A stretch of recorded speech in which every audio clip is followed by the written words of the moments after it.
I'm great, thanks. Good to see you. Good to see you. We'll wait a couple of minutes until everyone kind of virtually files in. That sounds good. Sounds good.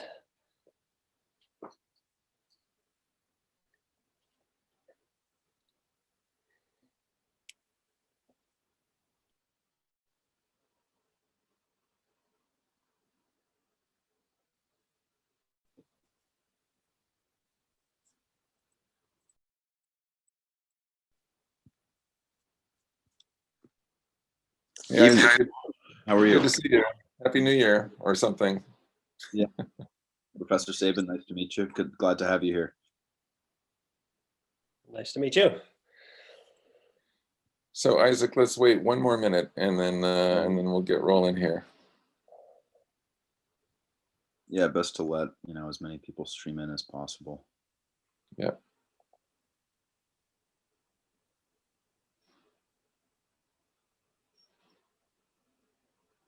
Okay, it looks like it may be stabilizing here. Well, one more person just came in, but let's go ahead and get started. I hand it to you, Isaac. Sure. Well, it's really great to see so many people here tonight. I just want to welcome you on behalf of the library. I hope everyone's having a good evening. I'm Isaac. I work in the reference department, and I'm just very pleased to welcome you to another talk with Yale Public Humanities. It's part of the Democracy in America series with Professor Matthew Jacobson and guest this evening, Professor Paul Sabin. And they will be thinking historically about the future of energy and climate.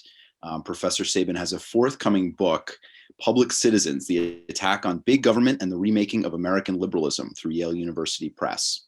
And his 2013 book, The Bet, Paul Ehrlich, Julian Simon, and Our Gamble Over Earth's Future, is available for loan from right here at the public library. We're open for curbside pickup if you'd like to place a hold on a book. So I also just want to add we're very lucky to have this kind of community space during this time to hear all these topics discussed, and it's a real pleasure to be here. So without further ado, I'll turn it back to you. Thank you, Professor Jacobson. Thank you so much, Isaac. Welcome, everybody. It's great to see so many people here. Let me just start by thanking our partners at the New Haven Free Public Library. This is a partnership that means so much to us. This goes back a few years now. We used to be a brick and mortar concern. We actually met in the library, and one day soon we'll be doing that again. In the meantime, we're happy to share this virtual space. So thanks to our colleagues, Marian Huggins, Seth Godfrey, Louise Chavez Brumel, and as you just met, Isaac Shub, our partners at the New Haven Free Public Library.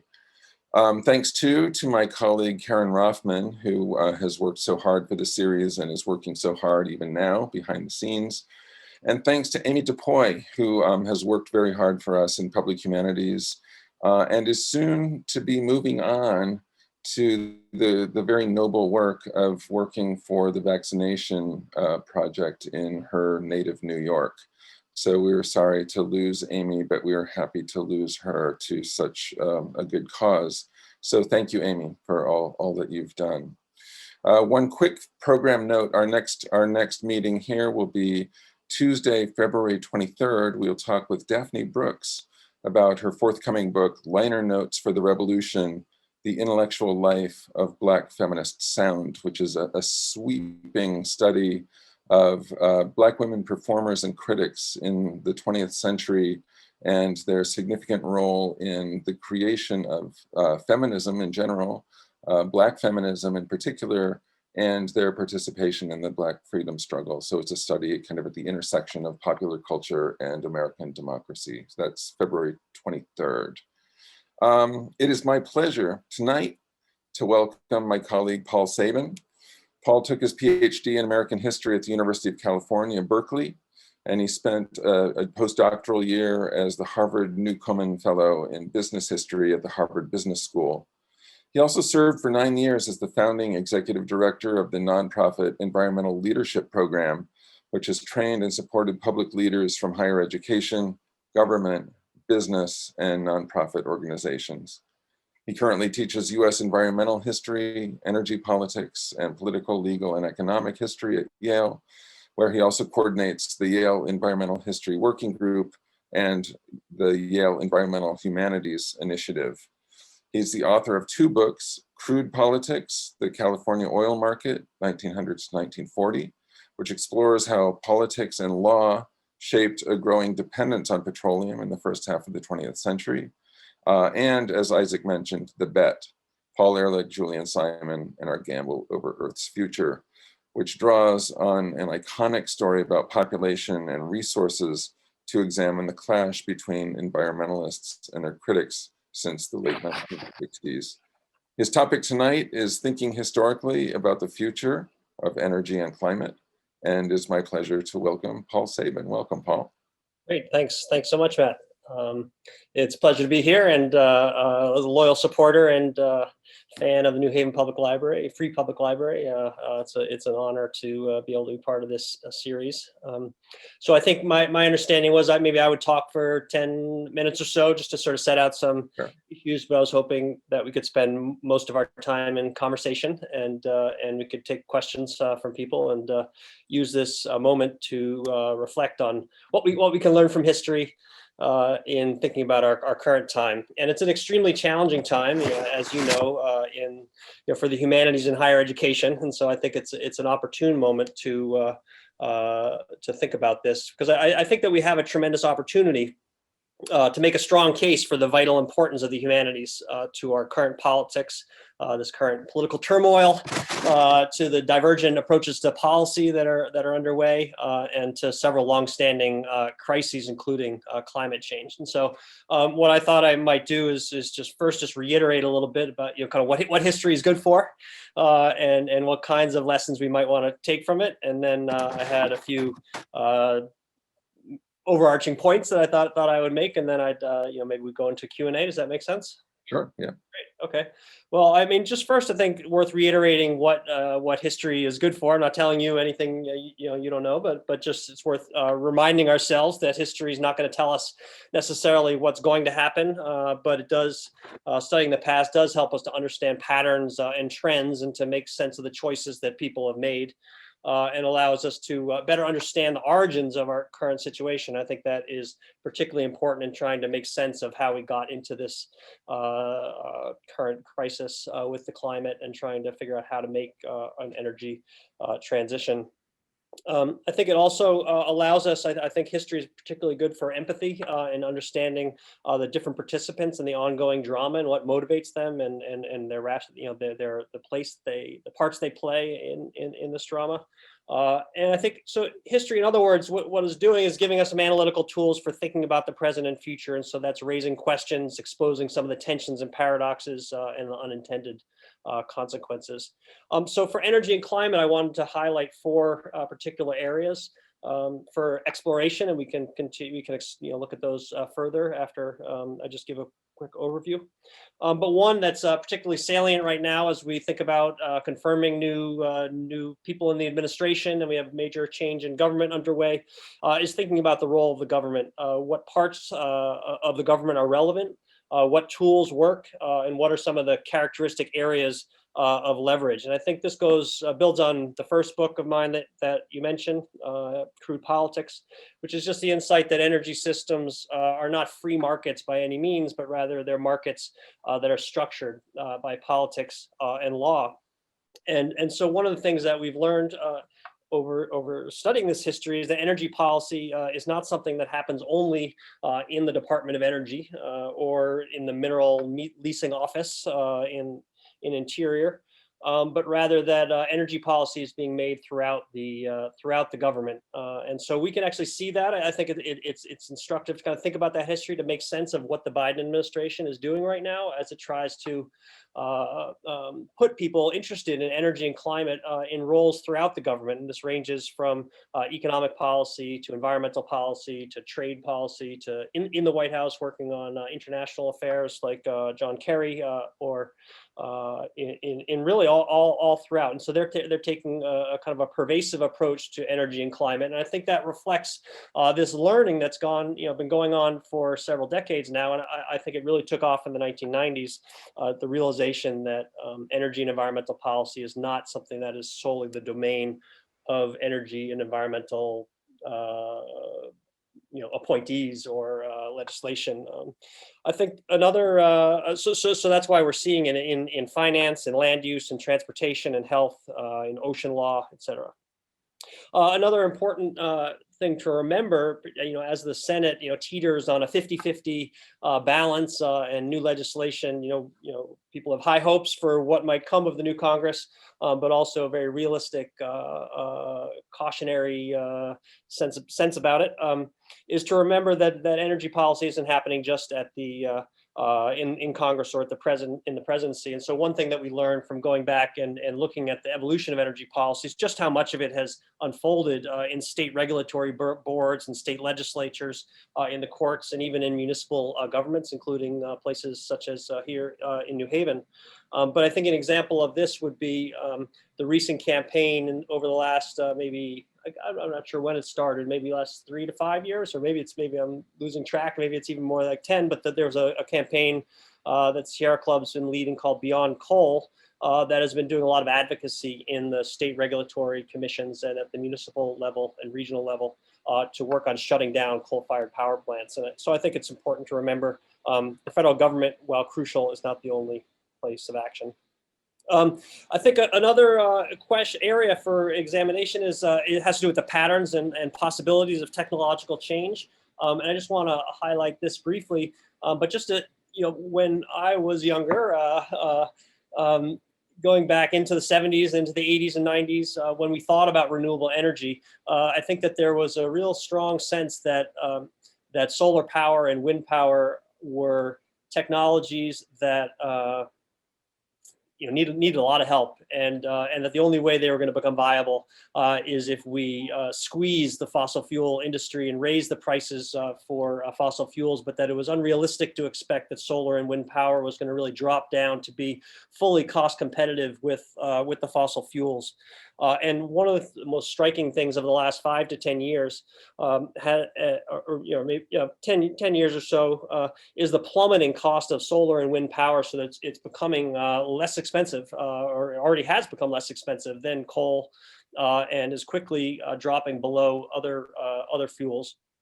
And I think that has really remade previous narratives about technological change, and remade the economic landscape. And I think it makes us, it pushes us to go back and look at what people were thinking in the 70s and 80s about energy policy, how pessimistic they were about renewables, why they were that way, and thinking about the role of the government in its investment in causing this plummeting costs to occur. Another area, third point that I just want to emphasize, it has to do with the third question, I guess, it has to do with the role of culture and ideology, and just thinking about how important they've been to the shaping of our energy systems. And I would bring up a couple examples there, one of which is the recent focus on the idea of a war on coal. And I think that the role of coal, thinking about the role of coal historically in American culture, is really important to try to make sense of why it's been so hard to change American energy policy. And I think this might even go to thinking about issues of masculinity, and kind of the culture of work, and a nostalgia for a kind of male-centered labor. That is quite striking, because if you look at the numbers, there are many more people working in the renewable energy industry than there are working in coal. So from a sheer number of people working, it's far more important. But culturally, there's a squishiness to renewables, and that I don't know whether you would go so far as to call them feminized, but that there's a way in which they have been associated with kind of not the American heartland culture. Another area interesting, to explore further would be the idea of a Green New Deal and the ways that it plays on our memory of the New Deal itself, but then also tries to remake that New Deal in new ways, trying to harmonize. If you look at the posters that they've developed for the Green New Deal, it's fascinating to see the ways that they have tried to evoke the embrace of public infrastructure in the New Deal period, but then to reshape it into a harmonious relationship with nature and community, because the New Deal post, if you go back and look at the old New Deal posters, they're all about the dominance of technology. There's one amazing one of a light bulb. You surely have seen it with the light emanating out of, the Rural Electrification Administration. It's really about the dominance of water, big dams, big electricity. So it's fascinating to see this new remaking of the New Deal. So I think there's a lot to be explored there that we could talk about. And then I think lastly, just on the theme of your, of this series, we can think about the relationship between energy and society, including democracy. And just trying to understand how deeply entrenched fossil fuel energy is in our political system. And so in the most recent Trump administration, you've seen the appointment of oil executives and lobbyists and political allies to key positions. And that was not a new phenomenon, although I think I would argue that it went further than many administrations, but it goes back to the Harding administration appointing Albert Fall to be the Secretary of the Interior, leading up to the Teapot Dome scandal. And the Reagan administration, James Watt being appointed to Interior again with a mandate to open up the public lands.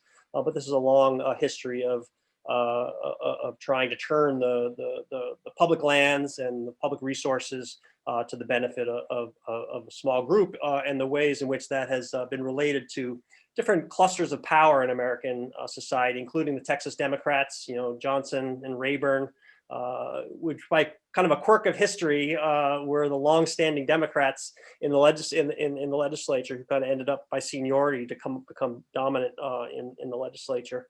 And then more recently, coal state lobbyists, not lobbyists, coal state Democrats like Joe Manchin or Lisa Murkowski. So I'll stop there. I just want to emphasize, I guess, four kind of general areas of exploration that we could talk about. I'm sure you may have others, but thinking about the role of government, the pace of technological change, the role of culture and ideology, thinking about democracy. And I'll open it up to you. You can take it where you want. Fantastic. Thank you so much. That's a great foundation for us. Before we open it up for the general discussion, including all of our participants, I have a couple of questions. I want to take you back. I want to take our audience back to the first part of the 20th century, and I want to take you back to your first book, because you tell us such an important story about kind of how we got here. As any good Marxist will tell you, including Karl Marx, we're born into a world that is not of our making, but it presents itself as natural to us in such a way that it takes an effort of mind to kind of think otherwise. And, most of us coming up in the late 20th century, or even our younger listeners coming up in the 21st century, there's just a kind of hidden story about how did we get here anyway. And the story you tell in your first book is a really crucial one about those decades, really between about 1900 and the late 1920s, that created a society that was addicted to petroleum in a certain way. And it's a story of politics and the ways that the structures of governance manage group kind of conflict over interests. It's a story of law and the kind of sacred space of private property within American law. It's a story of capitalism and its kind of acquisitive logic. And it's a story of culture, as you mentioned. So can you just kind of narrate those decades for us, just as a deep background on how did we end up as a society that cannot think about living without fossil fuels? Because one of the things that's fascinating in your book is that it's a story of the building of an absolutely unsustainable basis for society, but in a climate where it became almost impossible to think that it wasn't sustainable. Mm-hmm. Well, that's a big question to explain the origins of the whole fossil fuel economy and society. And I think that actually is really, I was working today on a project to sort of scope out thinking about the energy and the humanities. And I think that's a project for the humanities to really try to deepen our understanding of that question. If I were to emphasize a few points from that book, I think one would be that that the goal of the book, Crude Politics, was not so much to explain why oil or coal were so appealing. I mean, I think if you go back and study and look at what they had to offer in terms of the energy dense resource and the of coal and then oil with its fluidity and its ability to be used for transportation. I think it's important for all of us trying to put ourselves in that place to remember just the tremendous opportunities that it presented. And not to think that that there was going to be no fossil fuel. I think that would be it was an unrealistic path. Certainly, oil and coal had so much to offer.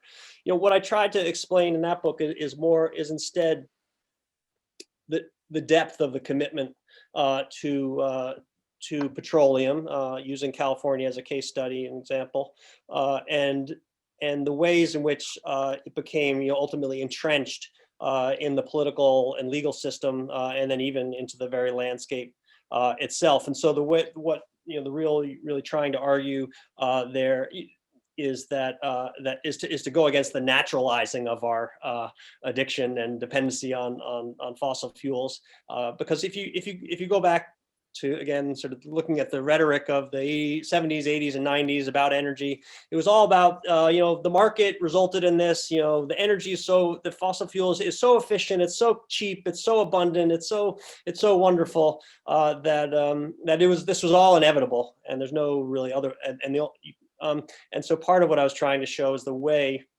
by looking at these different parts of government, through property law, through regulation, through tax policy, and then also through public investment, that you can see instead a market that's being systematically built, and that all the players are operating within a marketplace that's been constructed through politics and then institutionalized through law. And so in California's case, it's really I associate, when I teach this in my class, it's often so the 20th century as in a series of maybe a slightly different periodicity than is often separated by the wars and things like that. It's more something like the 20s and 30s as a period in which the sort of the legal infrastructure is laid out, and then it sort of runs its course through until the late 60s and 1970s, when it starts to get revised through the big deregulatory efforts and the attack on the agencies, which is a major theme of my next book. But part of the things that you see there are things like the gasoline tax. Starts around in the early 1920s, and then it gets enshrined into the state constitutions all across the country, basically forcing the state legislatures to only spend the gas tax on highways, and then it becomes like a cash machine for 20, 30 years, until finally in the 1970s it gets kind of broken open, and you can finally use it at least for mass transit. But even now, it's a struggle to use the gas taxes for anything but highways. And here in Connecticut, we've recently had a fight over the tolls, and thinking about highway finance. These are ongoing struggles. So anyway, I won't go into all the different details, but I think the key point there is just thinking about the way that a kind of legal architecture was established, through political conflict, and then that then becomes the backdrop for the market. And so if you go until the 1970s and 80s and try to think, well, why aren't renewables succeeding, more? Why is mass transit struggling so much? It's really important to put it up against the backdrop of what was really, like in the case of the highways, trillions of dollars of investment that were put into the highways by local, state, and federal governments, and to say that they, which is often was said, that okay, now mass transit needs to operate on an equal playing field with the automobile, and everything has to be equal. And it's like wiping clean the balance sheet of the previous century of investment, and the ways in which the entire society has been organized around. Right. Well, automobility was the coin of the realm, and had become that by the third decade, really, of the century. Yeah, so I mean, the culture of the automobile is tremendous, and others have written about the freedom, and we all always important to remember the sense of liberation and freedom and other things that came along with the automobile, but the shift to the automobile as a commuter vehicle, and ultimately the ripping up of subway lines and the destruction of mass transit in some places. That was not an inevitability and was much more a product of political and economic struggle. Right. One of the other stories that you tell in that book, or at least one of the things I took away from it, was the way that property rights and mineral rights aligned in such a way that once the oil had been found and once the technology existed to pump it, everybody who owned a plot of land, it was in their interest to pump it Yeah. now. And everybody did. And that drove the price so low that there was this kind of insane sense. I mean, again, it's the market and it's a structured market, but all of that pumping, which was, it was made possible and actually encouraged by law, I mean, in some cases it was even created a glut that also then created a whole set of false expectations. Can you just talk about that? Yeah, sure. I mean, so that is, in the United States, the legal regime is one in which the rule of capture dominates, and so if you happen to have two properties that are right next to each other and they're on the same oil pool, and one property goes down, drills a well, and they start draining the oil, they're draining their neighbor's oil as well as their own. So their neighbor better get a well down there too, and then they're both pumping it out, and there's no, and it becomes a real collective action problem, where the only way to capture your share of the pool is to pump it out. And then antitrust law actually mitigates against the ability to kind of create collaborative solutions. And so in the 1920s, there were efforts to try to slow down the pumping of the draining of the oil fields in California, but those were broken up, and also there were people who resisted them, and they're free riders that made it difficult. So that's related to the legal regime, which is contrast to other countries where there's more of the sovereign has retained ownership of the subsoil resources, and instead what you have more commonly in Venezuela or Mexico are large leases, 100,000, very, very large, and then they're managed much more efficiently, often in large concessions by big multinational or state-owned oil companies. And not to necessarily to celebrate that concentration of power, but it does lead to a maintenance, an efficiency to production that is quite different from what happened in California. So is this, to boil it all the way down, is this basically the pursuit of happiness? What do you mean? Well, that orientation towards subsoil resources, does that come from the kind of a sense of property in U.S. political culture that comes out of, I think it is a weaker sovereign, in the U.S. and an idea of going back in U.S. history that of the value of distributing resources. We're short on cash, but we're long on resources, and so one of the ways we're going to stimulate development in the U.S. is by getting the resources out in other people's hands, and often by encouraging them to do something. So, for instance, the U.S. government would give leases, would give permits to develop land, and but you had to develop it. If you don't develop it, then the permit, the land goes back to the U.S. government. So you have to drill, you have to develop, and but then if you do, you could up until a certain period, you could get your right, plan. which is actually, it's the same approach that the federal government took to Native nations.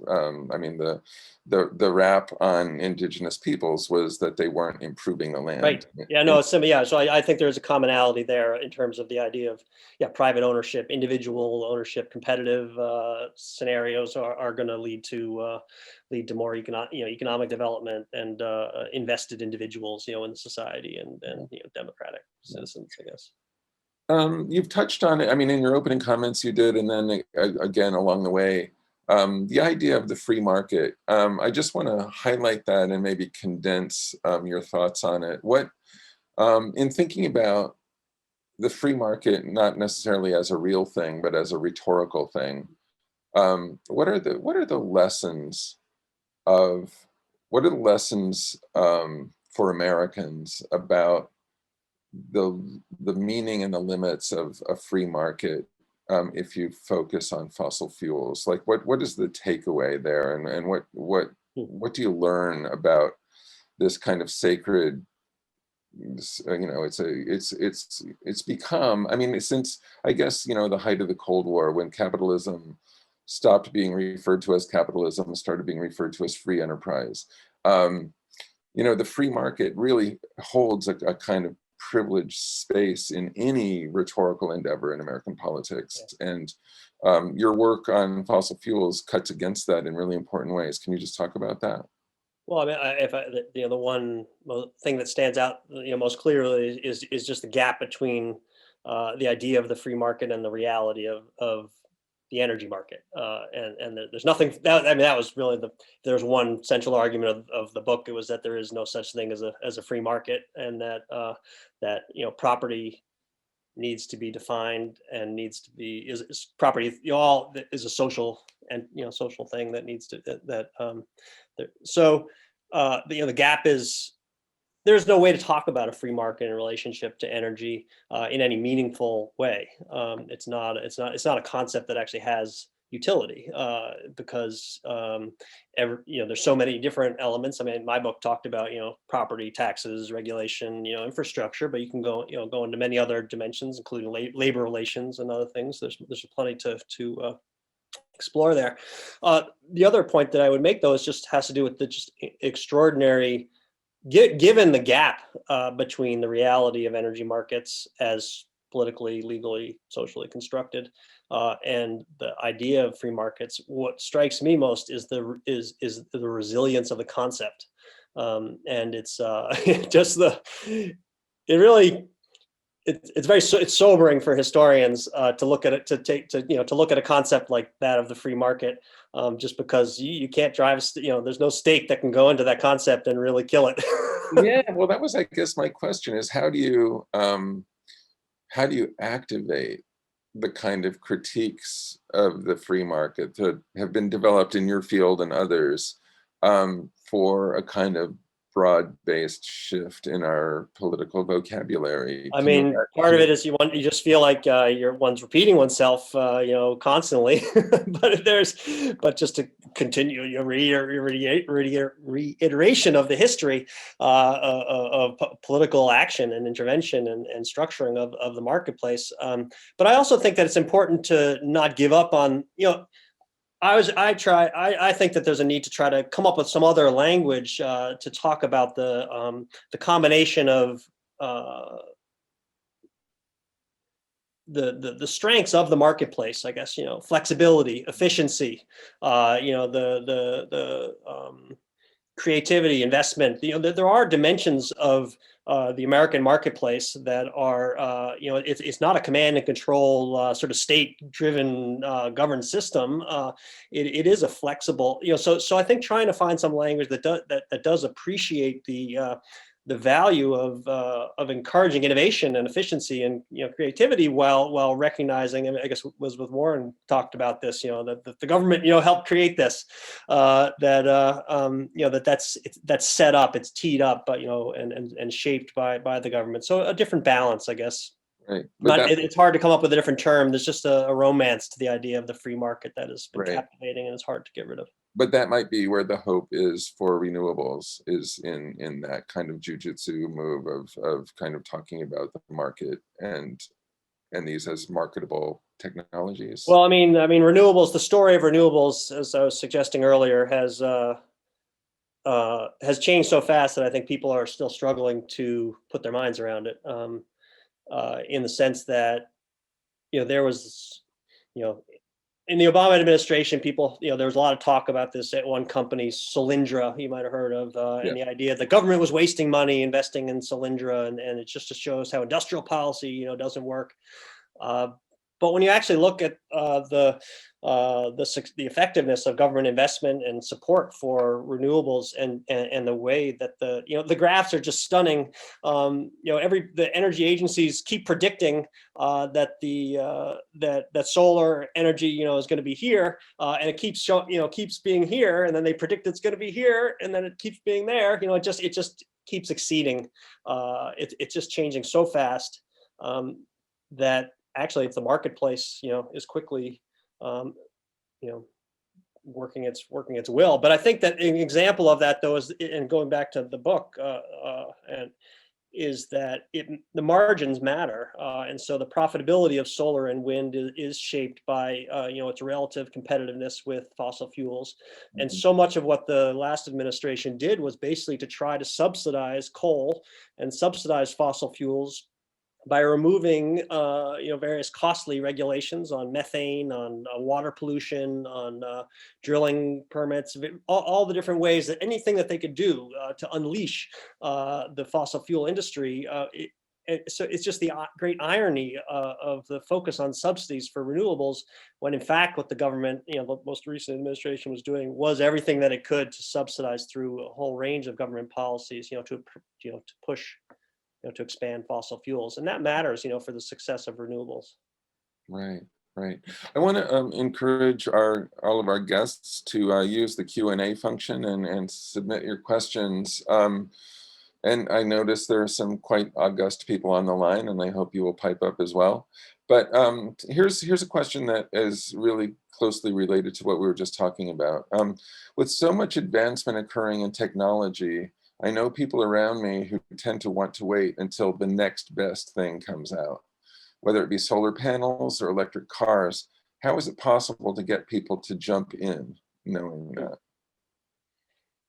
That's a great question. I mean, I think we have similar sensibilities related to mobile phones and TVs and other things, that the technology is constantly changing. And I think the argument to to motivate the early adopters would be the part that they're playing in giving a boost to the marketplace and stabilizing it and trying to advance it.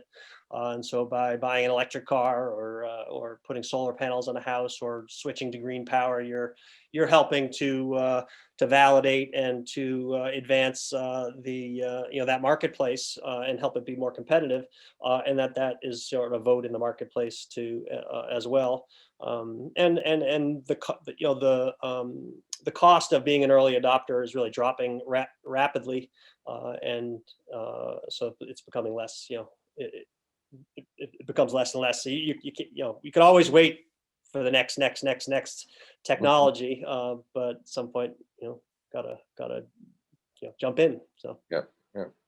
I want to just jump ahead a little bit. We've talked a lot about the early part of the century and your early work, and I just want to jump to later in the 20th century, the 60s, the 70s, kind of the moment of reckoning, the moment when the assessment shifts through a variety of convergences, some having to do with the environment and pollution and the kind of degradation of the world around us, some having to do with economics and law, regulation. Can you talk a little bit about that early moment of reckoning, and kind of the birth of what we now think of as the environmental movement, and how you think about the kind of long-term relationship between that earlier part of the story that we were discussing and the later part of the story?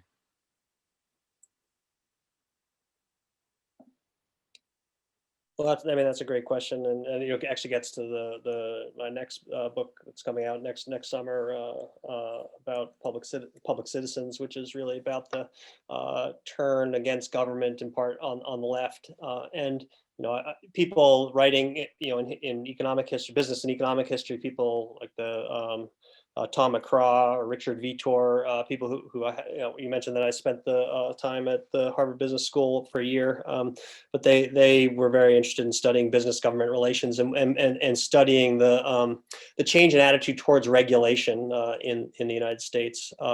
And so part of what you see in the 60s and 70s is a turn against the federal administrative regulation and the idea of the economic regulation of the marketplace. And so you see that in natural gas, in telecommunications and trucking. And so there's a move towards deregulation, and that is not coming just from the right, but also coming from the left. And that gets to what I was saying about the value of thinking about markets. Okay, markets do have a value, and many of us are benefiting from that in lower airline prices and cheap. I mean, I remember what the cost was of making long distance calls, decades ago. So cheap telecommunications, even this, what we're doing right now is a product of kind of this deregulatory process of and making these new technologies available. So that is related to so that was the so a lot of the folding back of some of those government policies happened in the 60s and 70s, in part due to this changing attitude towards the role of government. You're getting some really big questions here. Okay, I can pick up on some of these. I'm going to throw a couple of them at you. Okay, so here's a big constitutional question. As an 18th century document, the US Constitution doesn't have much to say, at least not directly, about the environment and its protection or the need to regulate dangers to it, energy or otherwise. Do you have ideas about constitutional changes, or at least systemic political changes, that the US could make now or cooperate with other nation states to advance? To advance ourselves. Think about that. Well, I mean, one of the most, I mentioned at the end of my comments, just the relationship between energy and democracy. But I think that one of the things that we're seeing now is the crisis in democracy is very closely related to the crisis, the climate crisis, and the challenges that we face in the energy system. And so the way that the fact that we don't have that we have the electoral college is fundamental to our inability to make progress on energy and climate. Because in fact, as we've seen in the last several elections, there's been a popular support for politicians who are advocating action on climate and on reforming and transforming the energy marketplace. But because of sort of concentrated power in certain states, Ohio and Pennsylvania as key swing states, the Electoral College has invested extra power, in those places, and so reforming that would make a significant impact. Similarly, the fact that that someone like that Joe Manchin, the Senate is itself another in many ways anachronistic institution, the way that it's set up. That I think the Democrats represent 40 million more people, I think, than the Republican for the same number of people, but that's what leaves certain individuals. So that's like critiquing the current system in terms of thinking about other things, new innovations you could have. You could have a right to other nations have rights to a healthy environment. The environmental rights have been, what those mean, is complicated, but that could provide a basis for, courts ruling that the destruction of the ozone or the climate is against the Constitution. So we could see things like that could be added. Okay, good. Here's another question. I think this is actually a deeply philosophical question, even though it poses as something different. Do you see technology in the future helping or hurting our environment as a whole? Is there any way out of this that's not a technological way out? And is technology capable of doing anything other than digging us deeper? I guess that's the question. Well, that's interesting. I mean, I think that with every new technology poses its own challenges and often has its own limitations. So we have the move to electric cars is putting a lot of pressure on lithium supplies, and we're mining for new types of metals. And so there are other types of factors that are related to that. But I mean, I think just I go back to the plummeting prices of solar and wind power are an example of energy of technology, providing us with something that is in some ways miraculous. I mean, the idea of relative, increasingly cheap electricity that is on relative scale to other types of destructive activities, modestly, destructive, is extraordinary. And the things that electricity could potentially allow, from electric fueled desalination to liberating us from fossil fuels and helping us address the carbon climate problem. There are a lot of possibilities for technology, and I think that's looking historically, that's a real change from the 1970s when it was technology was really seen as that we had to go back to nature. We had to go back to the land. We had to live more simply. We had to think about living with scarcity. Now there's a technological, in some places a technological optimism that you can see that cheap energy can enable tremendous things. Mm-hmm. Here's another deeply historical question. Kudos to our audience, by the way. These are fantastic questions. Is it possible to understand the history of society's dependencies on fossil fuels as connected to and growing out of earlier economic dependencies on sugar, textiles, and other commodities, which were fundamental to the history of racial capitalism and industrialization? How might such an understanding change the narrative of energy as it relates to democracy and shift perspectives? So I love that. There's kind of a straight line, right, from the plantation to the gas station. Can you talk about that? Well, I mean, I think that that other historians of capitalism have written about the relationship between an industrializing Britain and its its colonies, and the growth of incorporating sugar and the textile economy into that. So I think it's certainly related, and there are other interesting developments that are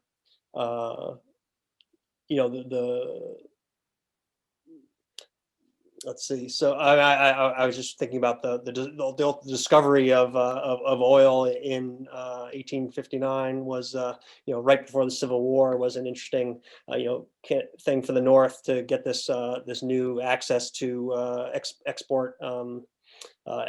New product to export for the trade balance, and bringing in so that was kind of seen as providential at the time, as part of the separation from the cotton exports. Let's see. So I mean, I think that everything is related to to these larger institutional economic structures. So it's impossible to say that they're unrelated. I think that there is whether.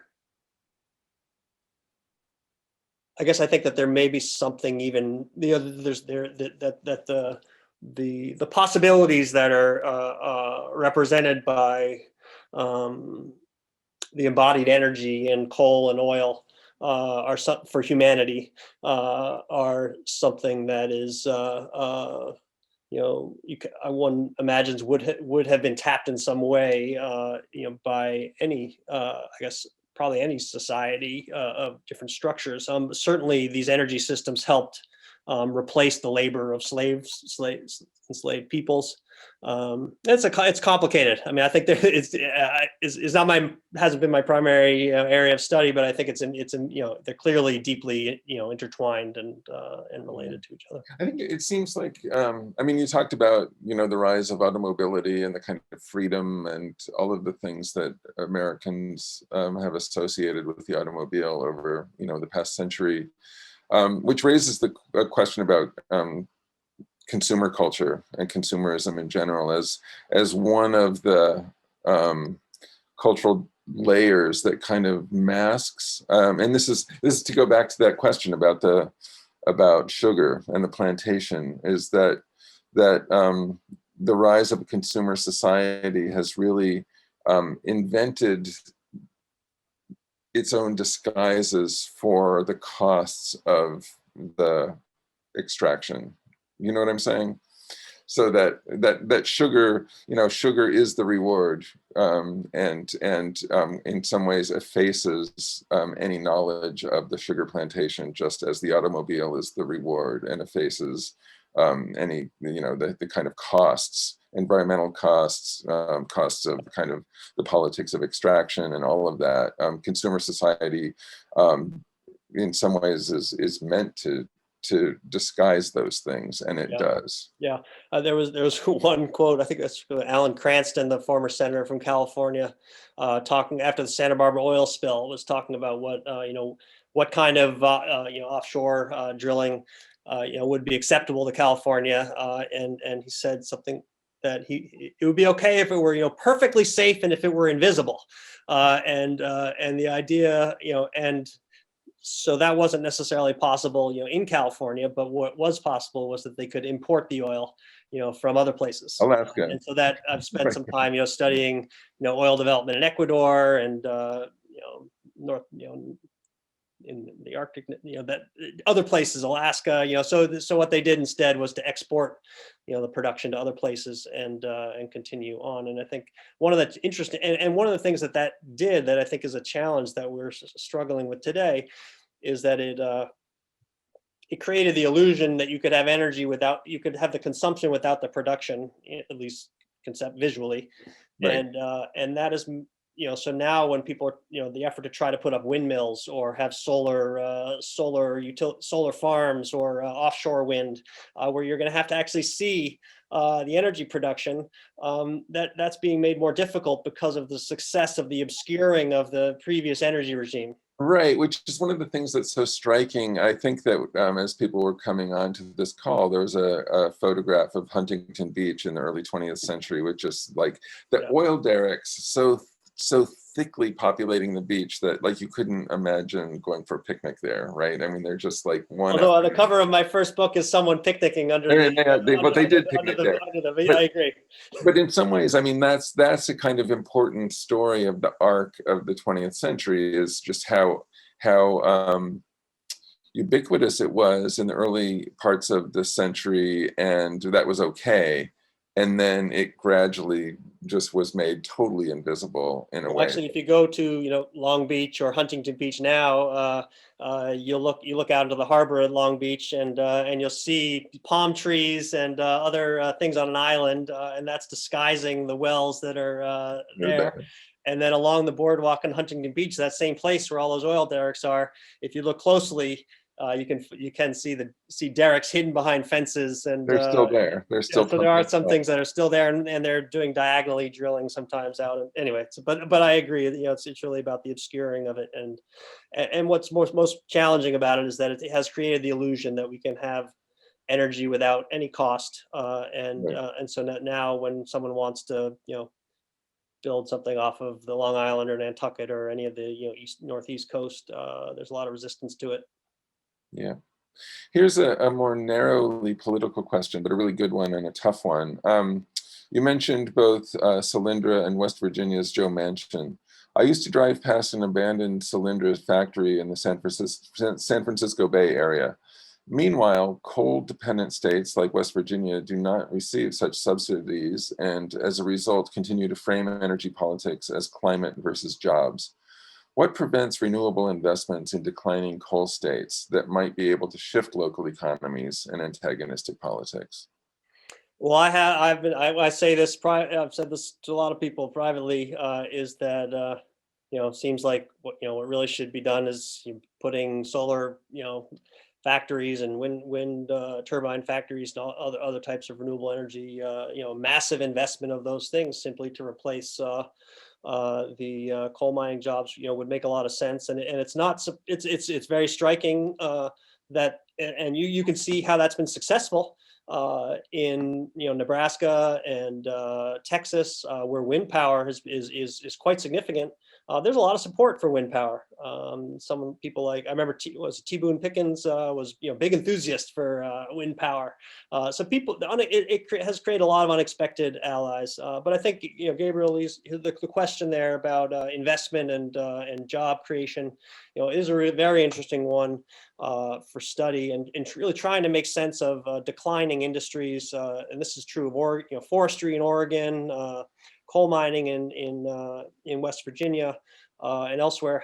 How can we find ways to make a successful economic transition there? I mean, the jobs are declining, the companies are struggling, and there needs to be some kind of effort, massive investment, to address that. And we have to look at the challenges that have been faced in past efforts to do that. I think the economic transition programs have often struggled, and I think there's a real need to go back and look more at what can work. Trying to create a tech hub, and is not an easy in a rural area is not necessarily an easy thing. Yeah, let me put in a plug for. I noticed. Sylvia Ryerson is on the call. She just has a new article out in the most recent issue of American Quarterly that's about exactly this. It's about the coal regions in Appalachia and the ways in which a union politics that was in opposition to the corporation translated into save the coal politics that is basically a kind of right-oriented, anti-renewables kind of politics, and it's a fascinating piece of work. So that's worth looking at, and it gets at a lot of these questions in a really important way. We have some other political questions here. Is there any historic argument to be made to support the calling of a climate emergency by President Biden, and what might that look like? Well, I mean, it depends on what a climate emergency would mean, I mean, I think that there's certainly arguments to be made that we're in a climate emergency. Certainly, and that the government is in a position to respond. I mean, it's been striking that just the way that for years and years, it's just been said, we don't have enough money, we can't invest in renewables, this is going to be too costly, all that. And then just look back at the last year, the government spent like, what is it, I don't know how many trillions of dollars we've been able to spend in just the last year to ameliorate the coronavirus impacts of coronavirus on the economy. Climate, we're talking. I would say that that you're thinking about the potential impact of catastrophic climate change on the future of humanity. It might be worth also putting a few $1 trillion into that as well. And I think the plummeting prices of solar and wind are showing that if you actually put $1 trillion into solar and wind, we could actually solve this thing. Which brings me back to the most important I think insights of studying this history is just the way in which it really involves political and social choices, that there's not an inevitable outcome here, and we are making choices, and just the extent that there is an emergency, there is a crisis, it's one that we've created for ourselves, and we have the tools in hand to address it, and it's a matter of political will and mustering that at all levels of government throughout the society to respond. Yeah. Well, your work takes us a long way in analyzing that. I'm curious, you've been working on this you've been thinking about these issues for most of your life, as far as I can tell. If I do the math on how old you are, has your couple of hurricane seasons and the last couple of wildfire, what you saw coming down the pike when you started writing about this topic 20 years ago, or has your concern? Again, did you hear me? I did not hear you for most of that. For some reason, there's a bit of a glitch, but I think what you were asking. Oh, okay, sorry. But I heard about 10%. I heard about 10% of it. Yeah. But I think what you were asking was. I was curious about the pace of your concern over time as you've been thinking about this issue. From my point of view, the wildfire seasons of the last couple of years and the hurricane seasons have just really gotten me to a state that I was not in 10 years ago or 20 years ago. What about you? Did you see this coming down the pike? I did not see. I think if I put myself back into the 1990s when I was working on the crude politics research originally, and it was in the context of climate change, that was in my frame, the ultimate, but it seemed like a longer term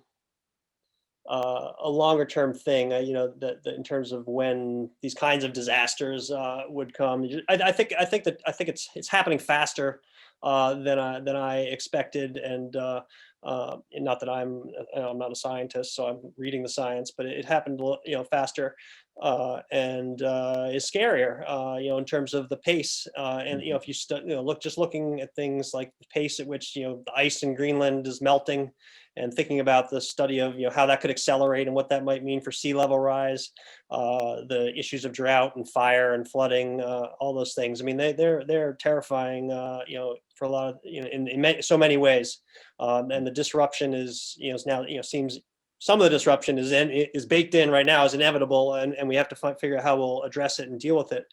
I think there's also, though, room for optimism, and I think we do have our fate in our hands, in our own hands. And I think that what I've referred to a number of times around the plummeting prices of solar and wind and batteries, and I think that one hesitates to put too much faith in technology, since technology is part of how we got into this problem. But I do think that there have been some remarkable advances that give me some hope that that we can avoid the worst and really I don't know, do what we can, you do better than the worst case outcome, certainly. But it's going to take political will. I mean, there certainly are scenarios that are utter disaster. And the way that we are going to avoid it is by taking action that will then create the political, economic, legal marketplace that I've described, that can allow those technologies, those changes in land use and consumer behavior and all those various things, to take form. Yeah. Because there are people around the world, I mean, who don't have energy. Right. They're living in tremendous energy poverty. They don't even have a light bulb. They have a light bulb, or they have electricity for just a few hours a day. I mean, there's just a tremendous humanitarian need for more energy around the world.